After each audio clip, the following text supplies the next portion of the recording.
श्री शिवाय नमस्तुभ्यम। दोस्तों, आप सभी लोग जानते हैं कि 8 अप्रैल 2024 को है सोमवती अमावस्या। और दोस्तों, ये वो अमावस्या है जो कि चैत्र नवरात्र के पहले पड़ रही है। दोस्तों, इसी दिन किया जाने वाला पंडित जी द्वारा बताया गया एक चावल की कटोरी वाला उपाय आप लोगों को जरूर करना चाहिए, क्योंकि दोस्तों ये एक ऐसा उपाय है जो कि हर कभी नहीं किया जाता है। चैत्र नवरात्र के पहले जो अमावस्या पड़ती है उसी दिन किया जाता है, और बहुत सारे लोगों ने इस उपाय को किया भी है और उनको इस उपाय को करने का फल भी जरूर मिला है। अगर आप लोग भी इस उपाय को इस अमावस्या के दिन, मतलब इस चैत्र नवरात्र के पहले पड़ने वाली अमावस्या के दिन करना चाहते हैं, तो आप इस उपाय को पहले अच्छे से समझ लेना, सुन लेना, उसके बाद करना। आपको इस उपाय का फल जरूर मिलेगा। सबसे पहली बात दोस्तों, ये एक चावल की कटोरी वाले उपाय को हमें कब करना है, किस लिए करना है, कैसे करना है, ये हम लोग जान लेते हैं। देखिए, अगर आपके घर में आपको ऐसा लगता है बहुत ज्यादा दुख और परेशानी आ रही है, अब वो दुख और परेशानी किसी भी तरह की हो सकती है, धन से जुड़ी हुई भी हो सकती है, रोग और बीमारी से जुड़ी हुई भी हो सकती है, या किसी भी प्रकार की दुख और समस्या आपके जीवन में हो सकती है। अगर आपको ऐसा लगता है कि भाई ये समस्या किस वजह से आ रही है, हमें इसके बारे में कुछ अता पता नहीं है, हमने उपाय भी करके देख लिए, बहुत सारे व्रत भी करके देख लिए, पर हमारी वह दुख और परेशानी दूर ही नहीं हो रही है, तो भाई आप लोगों के लिए ये सोमवती अमावस्या, या यह अमावस्या जो कि चैत्र नवरात्र के पहले पड़ने वाली है 8 अप्रैल के दिन, भाई ये अमावस्या आप लोगों के लिए बहुत खास है। और इस अमावस्या को आप लोगों को एक चावल की कटोरी वाला उपाय जरूर करना चाहिए, क्योंकि ये वो उपाय है जो कि उपाय को करने से आपकी निश्चित ही जितनी भी प्रकार की दुख और परेशानी होंगी वो सारी दूर हो जाएंगी। अगर आपके घर के ऊपर पितृ दोष भी होगा, क्योंकि आप सभी लोग जानते हैं अमावस्या का जो दिन होता है वो पितरों के लिए विशेष रूप से महत्वपूर्ण होता है, तो आपको चाहे पता हो चाहे ना हो कि अगर आपके ऊपर पितृदोष है या नहीं है, आपको पता नहीं भी है ना, तो भी अगर आप लोग उपाय को कर लोगे तो भाई आपको उपाय का फल जरूर मिलेगा। आपके जीवन से दुख और परेशानी जरूर दूर होगी, किसी भी प्रकार की दुख और परेशानी ही क्यों ना हो वह दूर जरूर हो जाएगी, चाहे कर्जा हो, चाहे धन की प्राप्ति से जुड़ा हुआ कोई समस्या हो, सारी दुख और समस्याएं दूर होंगी। चलिए दोस्तों, अब हम समझते हैं कि इस एक चावल की कटोरी वाले उपाय को आप लोगों को कैसे करना है, कब करना है, किसको करना है, किस समय करना है। देखिए, सबसे पहली चीज, इस वाले उपाय को किसको करना है वो आप लोग सुन लीजिए। देखिए, ये एक चावल की कटोरी वाले उपाय को इस अमावस्या को, या सोमवती अमावस्या को, इस बार की अमावस्या बहुत ही ज्यादा खास है, क्योंकि ये अमावस्या साधारण अमावस्या नहीं है, सोमवती अमावस्या है, जो कि यहाँ पर चैत्र नवरात्रि के पहले पड़ रही है। तो इस दिन इस वाले उपाय को घर में से किस व्यक्ति को करना है, घर में से किसी एक व्यक्ति को करना है, सभी व्यक्ति को नहीं करना है, इस बात का आप लोग ध्यान रखना है, ठीक है। तो घर में से जो बड़ा मुख्य व्यक्ति होगा, मुख्य व्यक्ति कौन, घर की जो बड़ी माताएं बहनें होंगी, उन माताओं बहनों में से कोई भी एक माता बहन इस वाले उपाय को कर सकती है, ठीक है। विशेष रूप से माताएं बहनें ही इस वाले उपाय को करें, कोई भी एक माताएं बहन अपनी पूरे घर परिवार के लिए इस वाले उपाय को करें। अगर किसी कारणवश आपके घर में माताएं बहनें उपस्थित नहीं है, या वह ये वाला उपाय नहीं कर पा रही हैं, तो उस जगह पर फिर घर का कोई बड़ा व्यक्ति, चाहे वो पुरुष ही क्यों ना हो, वह भी इस उपाय को कर सकता है। पर आपकी पहली कोशिश यही होनी चाहिए कि घर की माताओं बहनों में से कोई भी एक माता बहन इस वाले उपाय को करे, ठीक है। तो ये पहली मुख्य बात आप लोगों को समझ आ गई उपाय की कि भाई इस वाले उपाय को किसको करना है। अब दूसरी जो सबसे महत्वपूर्ण बात है वो ध्यान से सुन लो, इस उपाय को करने का समय, ठीक है। ये उपाय दोस्तों रात के समय से शुरू होगा, अमावस्या की रात से, और चैत्र नवरात्रि की सुबह, मतलब एकम लग जाएगा, उस दिन सुबह तक ये वाला उपाय चलेगा, ठीक है। इसलिए ध्यान से सुन लो और समझ लो। तो देखो, इस उपाय को करने का जो समय है वो है अमावस्या के शाम के समय या रात्रि के समय, मतलब शाम के समय या रात्रि के समय से आपको उपाय को शुरू करना है। जो लोग शाम के समय शुरू कर सकते हैं वो शाम के समय शुरू करें, और जो लोग रात्रि के समय शुरू कर सकते हैं वो लोग रात्रि के समय शुरू करें, ठीक है। और उपाय पूरा कब होगा, सुबह के समय होगा, इस बात का भी आप लोगों को यहाँ पर ध्यान रखना है, ठीक है। तो अब उपाय को करने की विधि क्या है, उपाय में हमें क्या करना है, वो आप लोग यहाँ पर ध्यान से सुनिए। देखिए, इस उपाय के नाम में आपको एक बात तो समझ आ रही होगी, एक चावल की कटोरी वाला उपाय। तो सीधी सी बात है, इस उपाय में हमें चावल की भी जरूरत पड़ेगी, एक कटोरी की भी जरूरत पड़ेगी। तो आपको करना क्या है, सबसे पहला काम आपको इस उपाय को करने के लिए क्या रहेगा कि जब सोमवती अमावस्या हो तो उस दिन इस उपाय को करते समय शुद्धता का विशेष रूप से ध्यान रखना। जैसे ही अमावस्या के दिन का शाम का समय होता है, प्रदोष काल का समय होता है, लगभग शाम के 6 बजे से लेकर 7 बजे के बीच का है, या 7 बजे से लेकर 8 बजे के बीच का जब भी समय हो जाता है, तो भाई आपको इस उपाय को करने की तैयारी शुरू कर देना है, ठीक है। मतलब एक तरीके से आप ये समझो कि रात्रि तक हमें इस उपाय को करने की पूरी तैयारी कर लेना है ना। तो भाई आप लोगों को जब भी तैयारी करो तो भाई अपनी पूरी तैयारी अच्छे से करना। अब करोगे क्या, सबसे पहले आप अमावस्या की रात्रि में या अमावस्या के दिन जो शाम का समय होगा उस दिन क्या करना है, एक खाली कटोरी लेना है। क्या लोगे, एक खाली कटोरी, मीडियम साइज की, ना ज़्यादा बड़ी हो ना ज़्यादा छोटी हो, ठीक है। मीडियम साइज की एक खाली कटोरी लेना है। उस कटोरी के अंदर आपको क्या भरना है, चावल भरना है। कौन से चावल भरना है? आपको ये जो चावल भरने हैं आपको अपने ही घर के रसोई घर से लेना है। अब इन चावलों में ये नहीं देखना है कि ये दाना टूटा हुआ है या नहीं टूटा हुआ है, क्योंकि इतने सारे चावल के दानों में आप ढूंढ नहीं पाओगे। तो इसलिए इस चावल की कटोरी को जो है, मतलब इस कटोरी को आपको चावल से फुल भर लेना है। कितना भरना है? फुल भरना है, खाली नहीं छोड़ना है। इस बात का ध्यान रखना।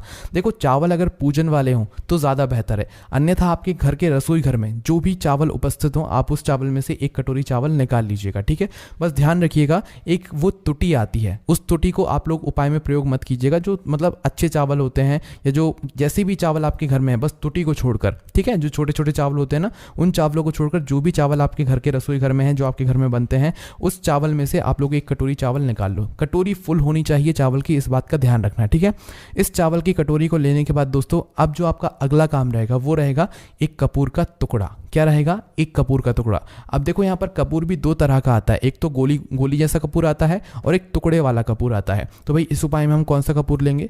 तो देखो, आपको जो कपूर मिल जाए आप वो कपूर ले सकते हो। गोलियां मिल रही हैं तो भाई गोलियां फिर आप लोग 3, 4 या 5 गोलियां जो है उपाय को करने के लिए रख सकते हो। और अगर टुकड़ा मिल रहा है तो भाई टुकड़ा तो एक कपूर का अच्छा खासा आप लोगों को मिल जाता है, तो आप एक टुकड़ा यहाँ पर ले सकते हो। आपके ऊपर है, आपको जो चीज़ मिल जाए आसानी से, जो चीज़ आपके पास रखी हुई हो, आप उस कपूर को जो है इस्तेमाल कर सकते हो। चाहे गोल भी ले सकते हो, बस गोल ले रहे हो ना तो गोल थोड़ी ज़्यादा मात्रा में लेना, जैसे कि 3-4 जो है आपको वह कपूर की गोली जो है उपाय में उपयोग करनी है। बाकी टुकड़ा है, टुकड़ा तो एक बड़ा ही होता है, तो टुकड़ा मात्र एक ही लेना है। तो आपको करना क्या है, जो आपने कपूर लिया है, चाहे गोली ली हो चाहे कपूर का टुकड़ा लिया हो, करना क्या है, इस कपूर के टुकड़े को आपको इसी चावल की कटोरी के ऊपर, जो चावल की कटोरी आपने फुल भरी हुई है, इसी चावल के ऊपर बिल्कुल बीचों बीच में रख देना है। ठीक है, भले ही कटोरी से बाहर भी निकल जाए, अगर आपका टुकड़ा बड़ा भी है तो दिक्कत वाली बात नहीं है।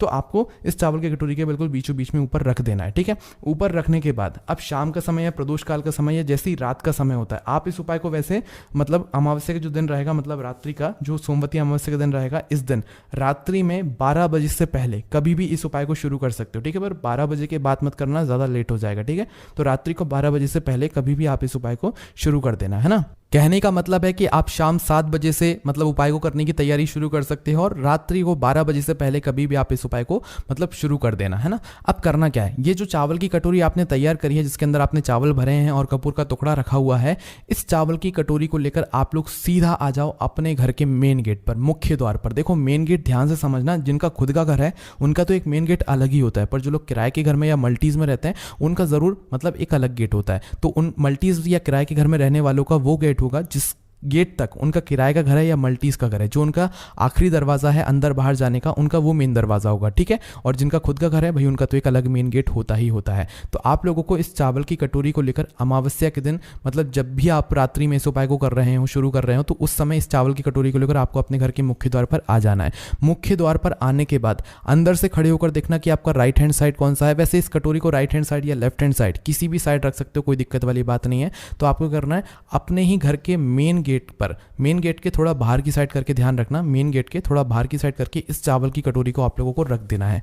आप चाहो तो इस चावल की कटोरी को अपनी दीवार पर भी रख सकते हो, चाहे लेफ्ट हैंड साइड रखो चाहे राइट हैंड साइड रखो, जिस तरफ आपको अच्छा लगे आप उस तरफ इस चावल की कटोरी को रख दो। बस ध्यान इस बात का रखना, ये जो चावल की कटोरी है ये सुरक्षित रहे, क्योंकि इस चावल की कटोरी को हमें पूरी रात भर सोमवती अमावस्या के दिन या अमावस्या के दिन जो चैत्र नवरात्रि के पहले पड़ रही है, इस दिन पूरी रात भर हमें इस कटोरी को अपने घर के मेन गेट पर रखना है। इस बात का आप लोग ध्यान रखना। ठीक है, तो आप चाहो तो इस कटोरी को सुरक्षित रखने के लिए जो है कुछ चीज इसके ऊपर ढांक भी सकते हैं, क्योंकि रात में बिल्ली भी आ सकती है या कोई और जानवर भी आ सकता है, कोई और पक्षी भी आ सकता है, जो कि आप लोगों के इस मतलब चावल को मतलब इस कटोरी को नुकसान पहुंचा सकता है। तो कोई भी नुकसान ना हो, आप लोगों का उपाय आपका सफल हो, इसलिए आप लोग अपने हिसाब से इस कटोरी को सुरक्षित करके जो है रख दीजिएगा। बस ध्यान रखिएगा, इस चावल की कटोरी को आपको अपने घर के मुख्य द्वार के थोड़ा सा बाहर की साइड करके रखना है। चाहे आप दीवार पर रखो, चाहे आप जमीन पर रखो, चाहे कहीं पर भी रखो, पर रखाएगी मेन गेट के दरवाजे के थोड़ा सा बाहर की साइड ही। इस बात का आप लोगों को ध्यान रखना है। जैसे ही आप लोग इस कटोरी को रख देते हो तो बस वहीं पर थोड़ा हाथ जोड़कर भगवान से प्रार्थना करके उस कटोरी को सुरक्षित रख के, ताकि कोई भी जानवर बिल्ली वगैरह उसको नुकसान ना पहुंचाए, और वैसी की वैसी कटोरी छोड़कर आ जाओ अंदर। और अब आप अपने बाकियों के काम को करो, अपना घर का काम करो, जितना काम है वो कर लो। ठीक है, अभी आपको उपाय में कुछ भी नहीं करना है। इस चावल की कटोरी को आप अपने घर के मेन गेट पर पूरी रात भर, पूरी अमावस्या की रात रखे रहने दो। ठीक है, सोमवती अमावस्या जो रहेगी उस रात में पूरी रात रखे रहने दो। ठीक है, अब आप लोग रात्रि में सो जाइए और सोने के बाद जब सुबह आप उठें, सुबह चैत्र नवरात्रि शुरू हो जाएंगी, एकम लग जाएगा, तो भाई सुबह जितना जल्दी आप लोग उठ सकते हो उपाय को पूरा करने के लिए उतना जल्दी कोशिश करना, 6-7 बजे या 5-6 बजे जब भी उठ सको, जितना जल्दी हो सके उतना जल्दी उठने की कोशिश करना उपाय को पूरा करने के लिए। बाकी आप लोग इस उपाय को 10, 11 या 12 बजे तक भी उपाय को पूरा करोगे तो भी आपको उपाय का फल मिल जाएगा, पर इससे ज़्यादा देर मत करना, ठीक है। तो अब सुबह जैसे ही उठते हो तो सबसे पहला काम आपका स्नान करेगा, ठीक है। तो उठते से ही जो है आप लोग पहले स्नान कर लेना, क्योंकि आप लोगों को इस वाले उपाय को पूरा करना है। बाकी दोस्तों इसके बाद आप लोग स्नान वगैरह से सब कुछ काम अच्छे से कर लीजिएगा और शुद्ध और धुले हुए वस्त्र या नए वस्त्र आप लोग पहन लीजिएगा, ठीक है। जो भी माता मैंने इस वाले उपाय को कर रही हूँ उनको विशेष रूप से इस बात का ध्यान रखना है, ठीक है। तो जैसे ही सुबह होती है तो भाई सबसे पहला काम आपका यही रहेगा कि आप इस उपाय को पूरा करो। और उपाय को पूरा करने के लिए सबसे पहले आपको अपने ही घर से एक माचिस लेना है। क्या माचिस लेना है? आपके ही घर की वो माचिस होनी चाहिए जिस माचिस को जलाकर आप इस उपाय को पूरा करोगे, ठीक है। तो आपके घर में जहां पर भी माचिस रखी हुई है भाई उस माचिस को उठाकर आप लोग सीधा आ जाना अपने घर के मेन गेट पर। और जो लोग मल्टीज में या किराए के घर में रहते हैं तो भाई उन लोगों ने जहां पर भी अपनी इस कटोरी को रखा हुआ है भाई वो वहां पर आ जाए, ठीक है। चाहे उन्होंने जमीन पर रखा हो चाहे कहीं पर भी रखा हो, पर सुरक्षित करके रखा हो, इस बात का आप लोग ध्यान रखना, ठीक है। तो आपको आना है, अगर आपने कुछ चीज सुरक्षित करके रखी हुई है इस कटोरी के ऊपर तो भाई उसको पहले हटाना है। और हटाने के बाद सबसे पहले आपका काम यही रहेगा कि आप जो अपने साथ माचिस लेकर आए हैं